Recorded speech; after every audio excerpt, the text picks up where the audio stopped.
A região química do mundo físico. Nos ensinamentos Rosacruzes, o universo divide-se em 7 diferentes mundos ou estados de matéria, a saber: 1 mundo de Deus, 2 mundo dos espíritos virginais, 3 mundo do espírito divino, 4 mundo do espírito de vida, 5 mundo do pensamento, 6 mundo do desejo, 7 mundo físico. Esta divisão não é arbitrária, mas necessária, porque a substância de cada um desses mundos está sujeita a leis que são praticamente inoperantes nos outros. Por exemplo, no mundo físico a matéria está sujeita à gravidade, à contração e à expansão. No mundo do desejo não existem frio nem calor, e as formas levitam tão facilmente como gravitam. Distância e tempo são fatores predominantes no mundo físico, mas quase inexistentes no mundo do desejo. A matéria desses mundos varia em densidade também, sendo o mundo físico mais denso dos 7. Cada mundo subdivide-se em 7 regiões, ou subdivisões de matéria. No mundo físico os sólidos, os líquidos e os gases formam as 3 subdivisões mais densas, e as 4 restantes são constituídas por éteres de densidades variadas. Nos outros mundos são necessárias subdivisões idênticas porque a densidade da matéria de que são compostos não é uniforme. Há ainda 2 distinções a fazer. As 3 subdivisões densas do mundo físico, sólidos, líquidos e gases, constituem o que se chama de região química. A substância dessa região é a base de todas as formas densas. O éter também é matéria física. Não é homogêneo, como a ciência material afirma, mas existem 4 estados diferentes. Constitui o meio de ingresso para o espírito vivificante, o qual infunde vitalidade às formas da região química. Essas 4 subdivisões mais sutis ou etéricas do mundo físico constituem o que se conhece por região etérica.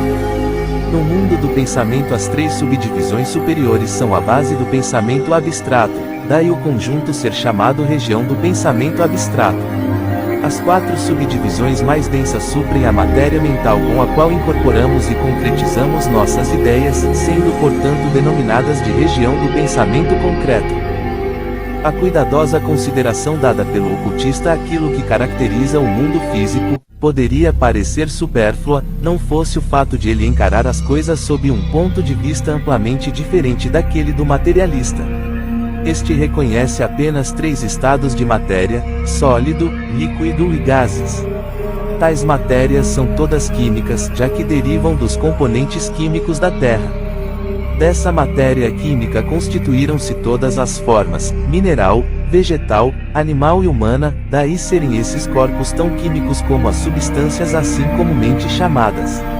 Portanto, quer consideremos a montanha, quer a nuvem que envolve o seu topo, a seiva da planta ou o sangue do animal, a teia da aranha, a asa da borboleta ou os ossos do elefante, o ar que respiramos ou a água que bebemos, tudo é composto da mesma substância química.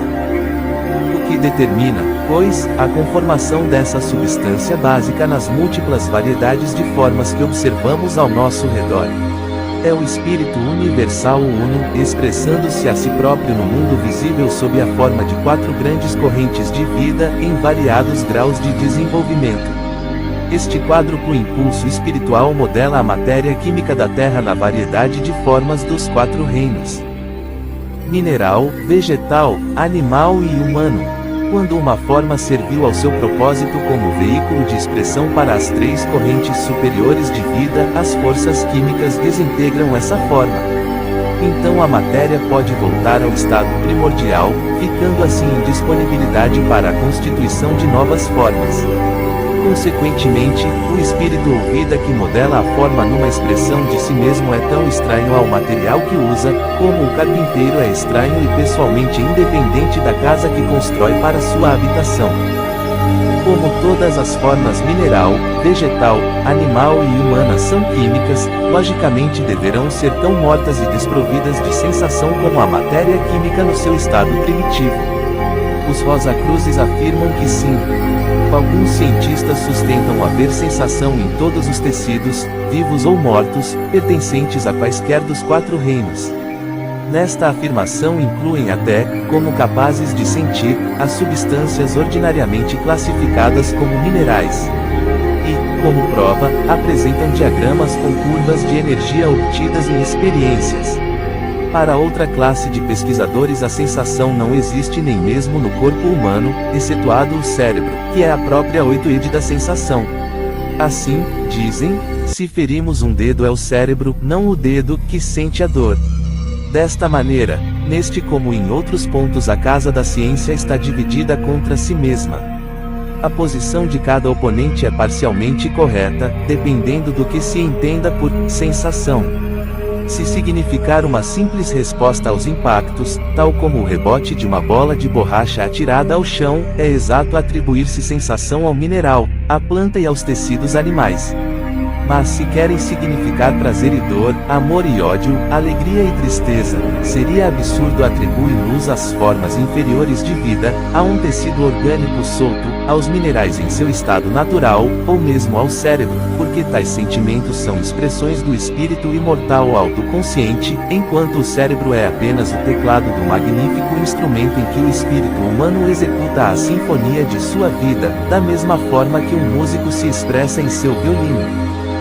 Assim como há pessoas que são absolutamente incapazes de compreender a existência de mundos superiores, outras aqui, tendo se relacionado com tais reinos apenas superficialmente, habituam-se a menosprezar o mundo físico.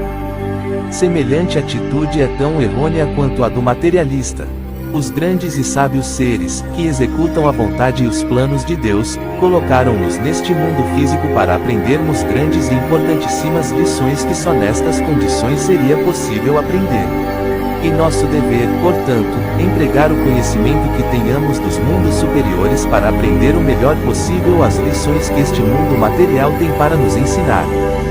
Em certo sentido, o mundo físico é uma espécie de escola modelo ou um laboratório experimental, onde se aprende a trabalhar corretamente nos outros mundos, conheçamos ou não a sua existência, o que prova a grande sabedoria dos criadores do plano. Se apenas conhecêssemos os mundos superiores, cometeríamos muitos erros que só se revelariam quando as condições físicas fossem utilizadas como critério. Para ilustrar, imaginemos o caso de um inventor que idealiza uma máquina. Primeiro ele a constrói em pensamento, mentalmente ele a vê completa e realizando com perfeição o trabalho para o qual foi planejada. Em seguida ele a desenha e ao fazê-lo possivelmente julga necessária alguma modificação no modelo primitivo. Quando, a partir do desenho, dá-se por satisfeito ao ver sua ideia praticável, passa então a construir a máquina com o material apropriado. Agora, é quase certo haver necessidade de novas modificações antes que a máquina funcione como se pretendia. Pode ainda ser necessário modificá-la totalmente, ou até mesmo concluir-se que o modelo, em seu todo e como se apresenta seja completamente inútil, deva ser rejeitado e um novo plano precise ser elaborado. Mas observe o seguinte, porque isto é importante, a nova ideia, ou plano, será reformulada para eliminar os defeitos da máquina primitiva. E se não fosse construída uma máquina material que evidenciasse os defeitos da primeira ideia, uma segunda e correta ideia não poderia ser formulada. Isto se aplica, igualmente, a todas as condições da vida, sociais, comerciais e filantrópicas. Muitos projetos, parecendo excelentes a quem os concebe e continuando a parecer bons quando trasladados para o papel, ao serem experimentados na prática frequentemente falham. Isto, porém, não deve desanimar-nos. E certo que, aprendemos mais com os nossos erros do que com os nossos êxitos. Devemos, pois, contemplar o mundo físico através da luz apropriada, considerá-lo uma valiosa escola de experiências, onde aprendemos lições da mais alta importância.